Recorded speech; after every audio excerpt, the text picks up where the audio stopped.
Assalamualaikum warahmatullahi wabarakatuh. Selamat datang di Ensiklopedia Islam edisi Ramadan. Di bulan penuh berkah ini kami hadir 2 kali sehari ya, saat sahur dan berbuka puasa. Video singkat, ringan, semoga jadi penguat iman. Karena di sini kita belajarnya pelan-pelan biar pahamnya bertahan lama.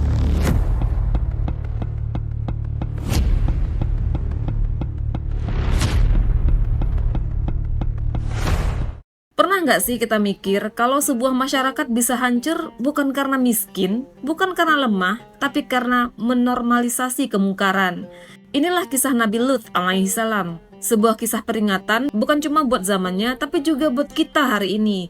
Nabi Lut adalah keponakan Nabi Ibrahim alaihi salam. Sejak awal beliau sudah berdiri di barisan kebenaran. Beliau membenarkan dakwah Nabi Ibrahim dan ikut hijrah demi menyelamatkan iman. Allah berfirman dalam surat Al-Ankabut ayat 26, maka Lut membenarkan kenabiannya Ibrahim. Dari Irak mereka berpindah ke Syam. Namun tak lama kemudian, Nabi Lut memilih menetap di sebuah kawasan lembah Yordan. Di sanalah berdiri kota Sodom. Kota yang makmur tapi rusak dari dalam. Penduduk Sodom dikenal melakukan perbuatan yang belum pernah dilakukan umat sebelumnya. Mereka mendatangi sesama lelaki, melakukan perampokan, dan kemungkaran dilakukan terbuka, bahkan di tempat umum secara terang-terangan. Lalu Allah Subhanahu wa Ta'ala mengutus Nabi Lut untuk berdakwah dengan cara yang lembut, tanpa paksaan, tanpa bayaran pastinya. Dalam surat Asy-Syu'ara ayat 161 hingga 162 dijelaskan bahwa Nabi Lut berkata, "Mengapa kamu tidak bertakwa? Sesungguhnya aku adalah rasul yang terpercaya bagimu."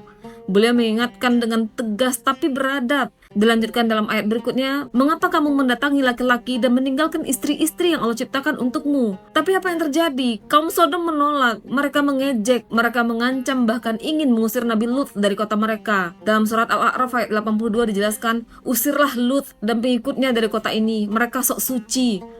Ketika kebenaran dianggap ancaman, itulah tanda kehancuran mulai dekat. Suatu hari Allah Subhanahu wa Ta'ala mengutus para malaikat. Mereka datang lebih dulu ke rumah Nabi Ibrahim alaihissalam membawa kabar gembira tentang kelahiran Ishak. Nabi Ibrahim khawatir pada ponakannya. Namun para malaikat menenangkan, "Kami akan menyelamatkan Lut dan orang-orang beriman bersamanya." Para malaikat kemudian datang ke Sodom dalam wujud pemuda-pemuda tampan. Nabi Lut langsung merasa gelisah. Dalam surat Hud ayat 77 disebutkan, "Ini adalah hari yang sangat sulit." Kekhawatirannya benar, penduduk Sodom berbondong-bondong datang, menuntut agar tamu-tamu itu diserahkan. Dalam kondisi terdesak, Nabi Lut berkata, "Inilah putri-putriku, mereka lebih suci bagimu. Tidak adakah di antara kalian yang berakal?" Tapi mereka menolak mentah-mentah. Saat itulah para malaikat bertindak. Dengan izin Allah, mata kaum Sodom dibutakan. Pada surat Al-Qamar ayat 37 disebutkan, "Maka kami butakan mata mereka." Lalu para malaikat berkata, dalam surat Hud 81 dijelaskan, "Pergilah di akhir malam bersama keluargamu, dan jangan seorang pun menoleh ke belakang." Menjelang subuh, azab Allah pun turun. Kota Sodom dibalikkan, dan dihujani batu dari tanah yang terbakar. Dalam surat Hud ayat 82 Allah berfirman, "Kami jungkir balikkan negeri itu, dan kami hujani dengan batu." Kaum Sodom binasa tanpa sisa, tanpa pembelaan, termasuk istri Nabi Lut yang berkhianat dan tidak beriman. Allah berfirman dalam surat At-Tahrim ayat 10, "Istri Nuh dan istri Lut menjadi perumpamaan bagi orang yang kafir."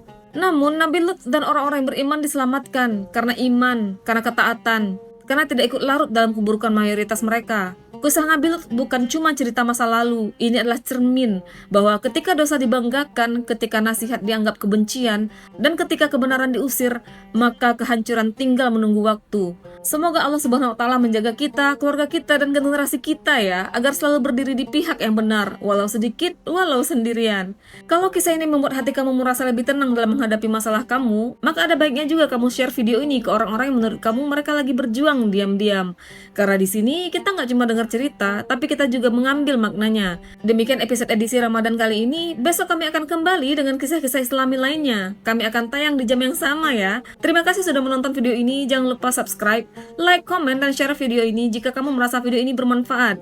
Wassalamualaikum warahmatullahi wabarakatuh.